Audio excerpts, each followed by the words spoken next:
Salut la compagnie, c'est Jules Melon et aujourd'hui dans un Ciné Critique, je vais vous parler d'un film de John Ford, sorti en 1941, Quelle était verte ma vallée, ou en version originale, How Green Was My Valley, adapté d'un roman éponyme du Britannique Richard Llewellyn, et il ne s'agit pas d'un western, mais Ford avait déjà fait cela peu de temps avant avec Les Raisins de la colère, un autre drame social et familial qui d'ailleurs était aussi une relecture d'un célèbre livre. Et au casting, nous avons ici en majeure partie des actrices et acteurs britanniques ou irlandais assez peu connus à l'époque. Par contre, le rôle principal est tenu par Walter Pidgeon, figure déjà emblématique du cinéma nord-américain. À ses côtés, nous retrouvons Maureen O'Hara, qui retrouvera ensuite plusieurs fois John Ford, le jeune Roddy McDowall, qui tient vraiment le rôle du protagoniste principal, puisque c'est de son point de vue. Alors lui, il avait quand même tourné en Europe avant avec Fritz Lang, c'est pas n'importe qui. Citons aussi les présences de Anna Lee, Donald Crisp ou encore John Loder. Citons aussi Sarah Allgood qui joue la matriarche, qu'on peut, on va dire, mettre en parallèle avec celle des Raisins de la colère. Hein. Et donc l'histoire ici se déroule non pas aux États-Unis, mais au Pays de Galles. Alors, le film a été tourné quand même en Californie. À la base, ce n'était pas John Ford qui devait s'en occuper. Il a pris le projet un peu au dernier moment. Je crois que c'était William Wyler et ça devait être beaucoup plus épique, etc. Mais malgré tout, Ford, en arrivant sur le tard, a pris les choses en main et a fait de cette œuvre un pur moment de cinéma fordien. J'y reviendrai. Et donc, on est quelque part probablement vers la fin du 19e siècle, c'est pas précisé, dans une sorte de village minier, donc il y a une mine à côté, hein, voilà, pas forcément très riche. Et c'est en deux temps, en fait, au niveau de la temporalité. On est au début avec un personnage dont on ne voit pas le visage, qui doit avoir la cinquantaine et qui s'apprête à quitter la vallée dans laquelle il a toujours vécu. Voilà, il met le châle de sa mère dans sa valise et pour toujours il partira, avec cet effet nostalgique que son pays ne sera plus jamais le même, et qu'à l'époque, quand il était plus jeune, elle était vraiment verte, sa vallée. Hein. Et justement, il va nous raconter l'histoire de son enfance, début d'adolescence, où il va nous présenter sa famille, les conditions de travail, et évidemment, tout ce qui va découler de cela. Tristesse, joie, mariage, mort, tout ce que vous voulez. Et changement pour lui aussi au fur et à mesure qu'il va évoluer dans la vie et qu'il va perdre en innocence par rapport aux éventuels drames qu'il va connaître autour de lui et voir sa famille se déchirer, se reconstituer, tout ça.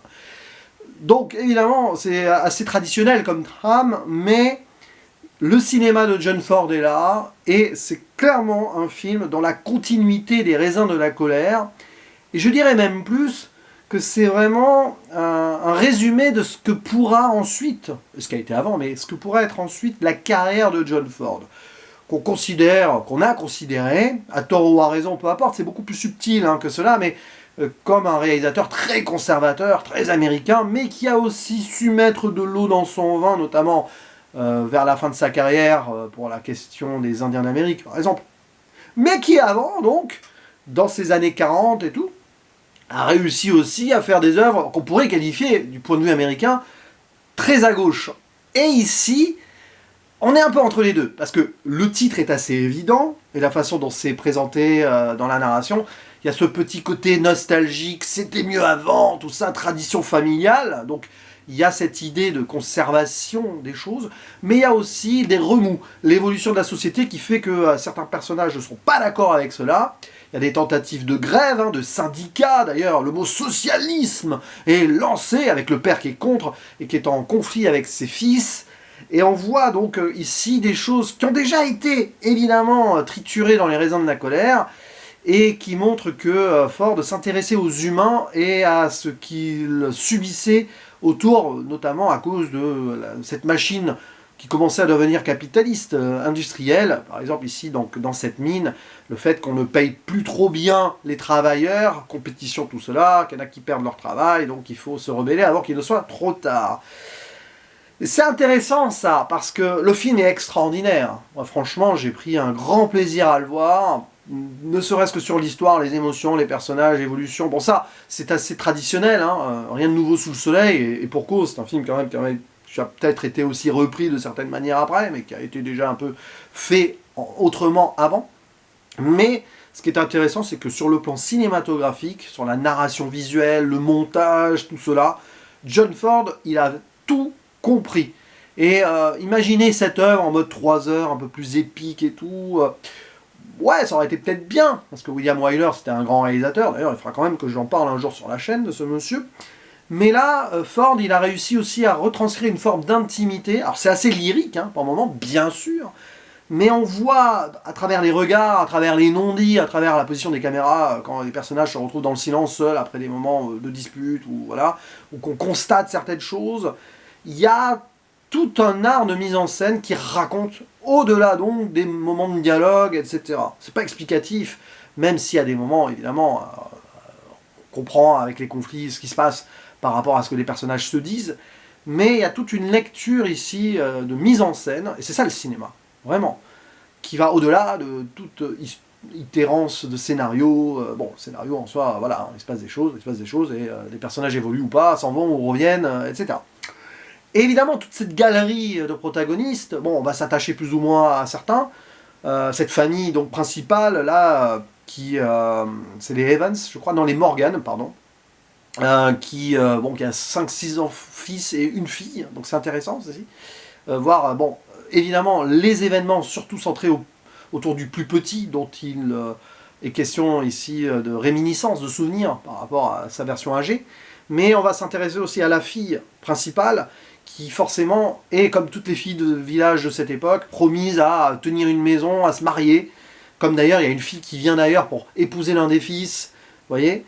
Et ce qui se passe autour donc, du personnage de Maureen O'Hara est très intéressant, parce qu'elle va devoir se marier à quelqu'un qu'elle n'aime pas forcément, par raison dans le village, tout ça, avec cette scène dont voilà, son voile de mariée, on a l'impression qu'on veut aller voir ailleurs, parce qu'elle est un peu contrainte de faire cela, parce qu'elle est amoureuse d'un personnage qui est arrivé dans le village, le pasteur local, un peu plus progressiste que d'autres gens de religion très puritains qui vont juger ceux qui sont pas bien, hop, elle revient, divorce, voilà, machin. Lui, il est plus, voilà, mais il n'est pas à sa place, on le sent. Il est toujours un peu en décalage, il n'arrive pas au bon moment, et du coup, il va lâcher prise, il va laisser cette potentielle future femme épouser quelqu'un d'autre. Donc, impossibilité ici, c'est très intéressant, parce qu'il vient d'ailleurs. Est-ce qu'il arrive à s'insérer dans la communauté? C'est très intéressant, ça. Et évidemment, après les personnages du père, le patriarche et la matriarche, passionnant. Donc le père, on en a déjà parlé, lui, il veut pas avoir de socialisme et de syndicat dans sa famille, mais les fils, ils sont plus jeunes, ils ont un regard plus progressiste sur les choses, ils subissent ce qui se passe dans la mine, ils veulent se battre, le père est plus résigné. Et la matriarche, la mère qui veut défendre son mari, qui est forte, qui est triste pour ses fils, tout ça, enfin... c'est pas que la mère au foyer non plus, même si elle est cela. Il y a, voilà, et ça renvoie donc évidemment à ce personnage très fort dans Les raisins de la colère. Donc il y a tout plein de petits trucs comme ça, l'évolution du petit évidemment qui au début voit s'avaler comme un paradis présenté par son père, les moutons et tout, mais très vite il va s'intéresser aux problèmes donc, de la mine, il va connaître des pertes, il va lui aussi intégrer l'école, c'est le premier de la famille à aller à l'école, on va dire nationale, communale, comme vous voulez. Et là-bas, il va se faire harceler parce qu'il est beaucoup plus pauvre que les autres. Il va se mettre à la boxe aussi pour se défendre. D'ailleurs, écho avec un film qui sortira des années après, je crois que c'est L'Homme Tranquille, où c'est un ancien boxeur, voilà. Et on le voit se battre et devenir un homme. Il va même travailler à la mine et tout, et se sacrifier. C'est pas pour rien qu'on nous le présente toujours dans sa vallée, alors qu'il aurait pu partir ailleurs avec son instruction. Non, c'est terriblement tragique ça. Et on le voit maintenant à la fin, enfin au début et à la fin, qu'il part trop tard. Peut-être, et qui regrette, ou pas, je ne sais pas. Et il est resté jusqu'au bout pour essayer d'être le témoignage de cet endroit qui était en train de se mourir. Hein, parce que c'est ça, elle était verte la vallée, mais avec les mines qui ont continué, elles deviennent plutôt sombres et noires, les terres de son pays. Donc c'est très très très intelligent, et puis c'est l'aspect communautaire à la John Ford. Évidemment, ça on le retrouvera après, dans beaucoup même de ses westerns. On voit des scènes de cérémonies, de mariage, religieuses, de danse. Et oui, il y a toujours de la danse dans les films de John Ford. Bah, souvent en tout cas, les personnages vivent ensemble. Et on voit des échos d'inspiration d'autres métrages qui sortiront des années après. Je pense bien sûr à The Deer Hunter, le voyage au bout de l'enfer de Michael Cimino. Il y a des moments de communauté là. On les ressent. Il y a en plus le contexte social aussi. Alors là, il n'est pas question de guerre, mais il y a quand même cette idée de retour, de départ, etc. Et voilà. Et puis ici, d'ailleurs, dans ce film, aussi, les fils, à un moment, ils sont appelés à partir ailleurs, notamment aux États-Unis. Je crois qu'il y en a un qui part aux États-Unis, voire deux. Et oui, parce que c'est ça aussi. Vous voyez, on voit les origines aussi peut-être de l'Amérique indirectement, de ces gens qui souffrent dans leur pays, qui vont aller voir ailleurs et apporter leur savoir-faire et vivre le rêve américain. Ce que les parents peut-être de John Ford ont fait en partant de l'Irlande. Donc vous voyez, ici, c'est un film très intelligent qui convoque beaucoup de choses propres à John Ford, et pourtant, donc, c'était pas du tout prévu qu'il fasse ce film, qui montre déjà son savoir-faire, des films précédents, mais des films qui seront ensuite. Il y a déjà une pierre angulaire quelque part dans son œuvre ici avec ce film, dont peu de gens parlent. C'est bizarre, hein, mais évidemment, on retient souvent les westerns de John Ford, et on retient plus les raisins de la colère, mais voyez qu'elle était verte ma vallée. En plus, elle a eu un Oscar, cette œuvre. Elle a battu Citizen Kane. Croyez-le ou non, oui, ce film a battu Citizen Kane aux Oscars. Comme quoi. Et n'hésitez pas à dire en commentaire ce que vous pensez de ce film, du cinéma de John Ford au sens large. Hein. J'ai dû déjà évoquer au moins 5 autres de ces films, dont le merveilleux L'homme qui tua Liberty Valance, qui fut une de mes meilleures découvertes patrimoine de 2022. Bref, voilà, à vous la parole et je vous dis à la prochaine. Ciao.